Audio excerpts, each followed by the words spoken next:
ভালোবেসেছি বলে আব্বাজান আমাকে কয়েক করে রেখেছি, কিন্তু না, আমি মসরুকে ছাড়া কাউকে চাই না। মসরু আমার জীবন, মসরু আমার কালিজা।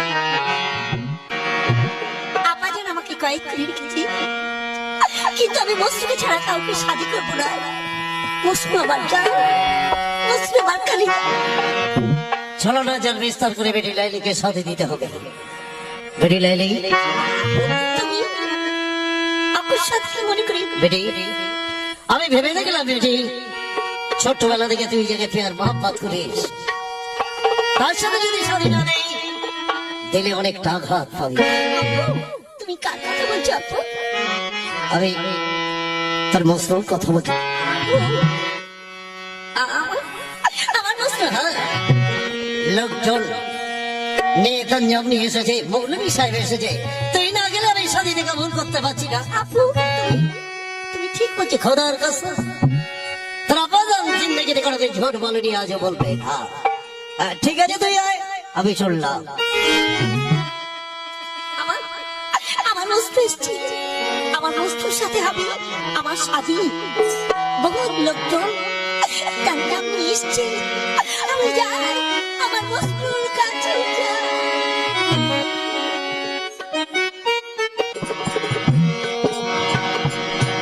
हमारा नाम हरोड़ा शादी हुआ,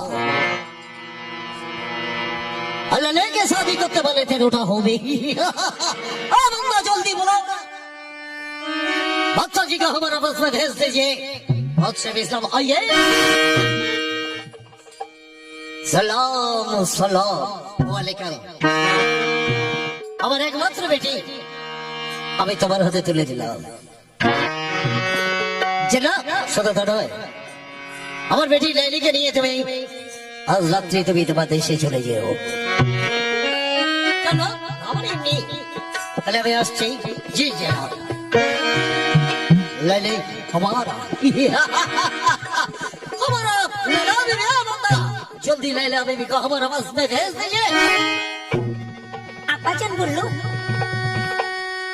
আমার আমার মস্তুর সাথে শাদী, আমি সবাইকে দেখতে পাই। আমার মস্তু ওই তো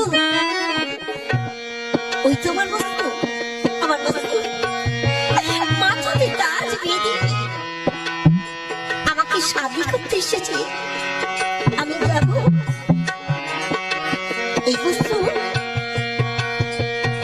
তাকিয়ে দেখো আমার আব্বা আমার মাথায় যাওয়া বন্ধ করেছিল, তাই তো আমি তোমার সাথে দেখা করতে পারিনি। বিশ্বাস করো আমি তোমার জন্য অনেক আখের পানি ফেলেছি। দেখো আমার মুখের দিকে একটু বার তাকাও, দেখো। आइए। কি তুমি তুমি কে? अभी इस्लाम আছে তো हमारा बीबी আছে না তুমি চলে যাও। नहीं लैला बीबी नहीं, শুধু রক্ত থেকে বহুত শ্রমে খরচা করে লক্ষণ গঞ্জাম রে আমি তোমাকে নিয়ে করবার এসেছি। যে দেখো আমার আমার তন্দাম।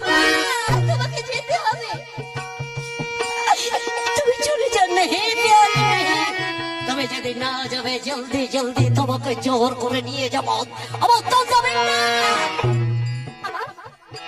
আমার সাথে হয়ে গেছে। ছাড়। তোমার যদি শাদী হতো তোমার আব্বা আমাকে নিয়ে আসতো না। যে দেখো বহুত শ্রমে খরচা করে আমি তোমাকে নিতে এসেছি, তুমি যাবে কিনা? আর কাল সাথে তোমার শাদী হয়েছে। শাহজাদা বস্ত্র, শাহজাদা বস্ত্র, কোথায় বলবি কাফের বাচ্চা? আমি তোকে কেউ দল। চলো চলো বলছি। না, আমাকে তুমি ছেড়ে দাও, আমাকে ছেড়ে দাও, আমাকে দাও। আমার একটা কথা জবাব তুমি দিতে পারবে? বলো কে বলতে চাও? ইসলাম সাহিব, আমি আমি যদি তোমার ছোট্ট বহিন হতাম, পারতে তোমার সেই ছোট্ট বহিনকে শাদী করতে না। মনে করে তো আমি তুমি একই মায়ের পেটের ভাই বোন, তাই যদি না হয় তুমি শাদী করো না।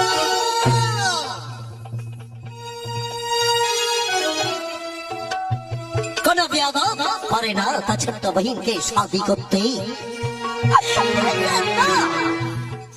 সেই কথাটার একটি বার বলতে বহিন, ওকে ইসলাম সাহেব, আমি যদি ছোট্ট বহিন হতাম পারতেন ইসলাম সাহেব ভাইজান হয়ে তার বহিনকে শাদি করতে? ভাইজান আমি কেন কোনো কাফের দিতে পারে না? কার সাথে শাদি হয়েছে এবার বলতো? শাহজাদা মাসরুক। শাহজাদা মাসরুক কোথায় ফেলাবে কাফেরের বাচ্চা? আমি তাকে চাবো মারতে মারতে তোর ভাইজানের তলে হাজির। কেন বহিন না কেন? সে কি দেখতে পাচ্ছে না তোর আখের মানে? শুনতে পায় না তোর আওয়াজ? না ভাইজান না, আমার আব্বা জান ঘোষণা করে দিয়েছে কি? তার যে মাথায় নিয়ে দিতে পারবে 10 লক্ষ আসলেই লাগতো। তোবা তোবা আমার তোলা ভাইজানের মাথায় না 10 লক্ষ ছবি।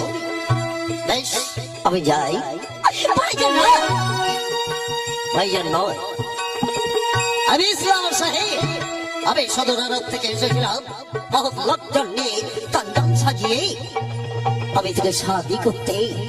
আর সেই তান্ডামের মধ্যে পেলাম আমার ছোট্ট পেয়ারের বাহিনীকে। ভাইজান শুধু তা নয়, আমি তোর কাছে ওয়াদা দিলাম, খোদার নামে কসম খেলাম, যদি কোনোদিন বস্তু ভাইজানকে পাই আমি তাকে নিয়ে আসবো জোর করে। আর সেই যদি না আসতে চায় তার পা দুটি ধরে বলবো, ওগো মুসলিম ভাইজান, তোমার জন্য আমার ছোট্ট বাহিনীর আখ থেকে পানি ঝরে, তার আখের পানিটা মুছে দেবে। তারপর তোদের ভালোবাসার একটা মঞ্জিল গড়ে দেবে। আর সেইখানে থাকবে তুই আর আমার তোলা ভাইজান মাসরুক। তোদের প্যারের জন্য একটা তৈরি করে দেবো মঞ্জিল। সবাই বলবে এটা লায়লা মাসরুক প্যারের মঞ্জিল। আজ আমি চলে যাচ্ছি, তাই আমার দিলের মধ্যে, আমার তন্দ্রামের মধ্যে ফেললাম আমার ছোট্ট বাহিনী। আর তোদের ভালোবাসার মধ্যস্থল থেকে জানিয়ে গেলাম হাজারো হাজারো সালাম।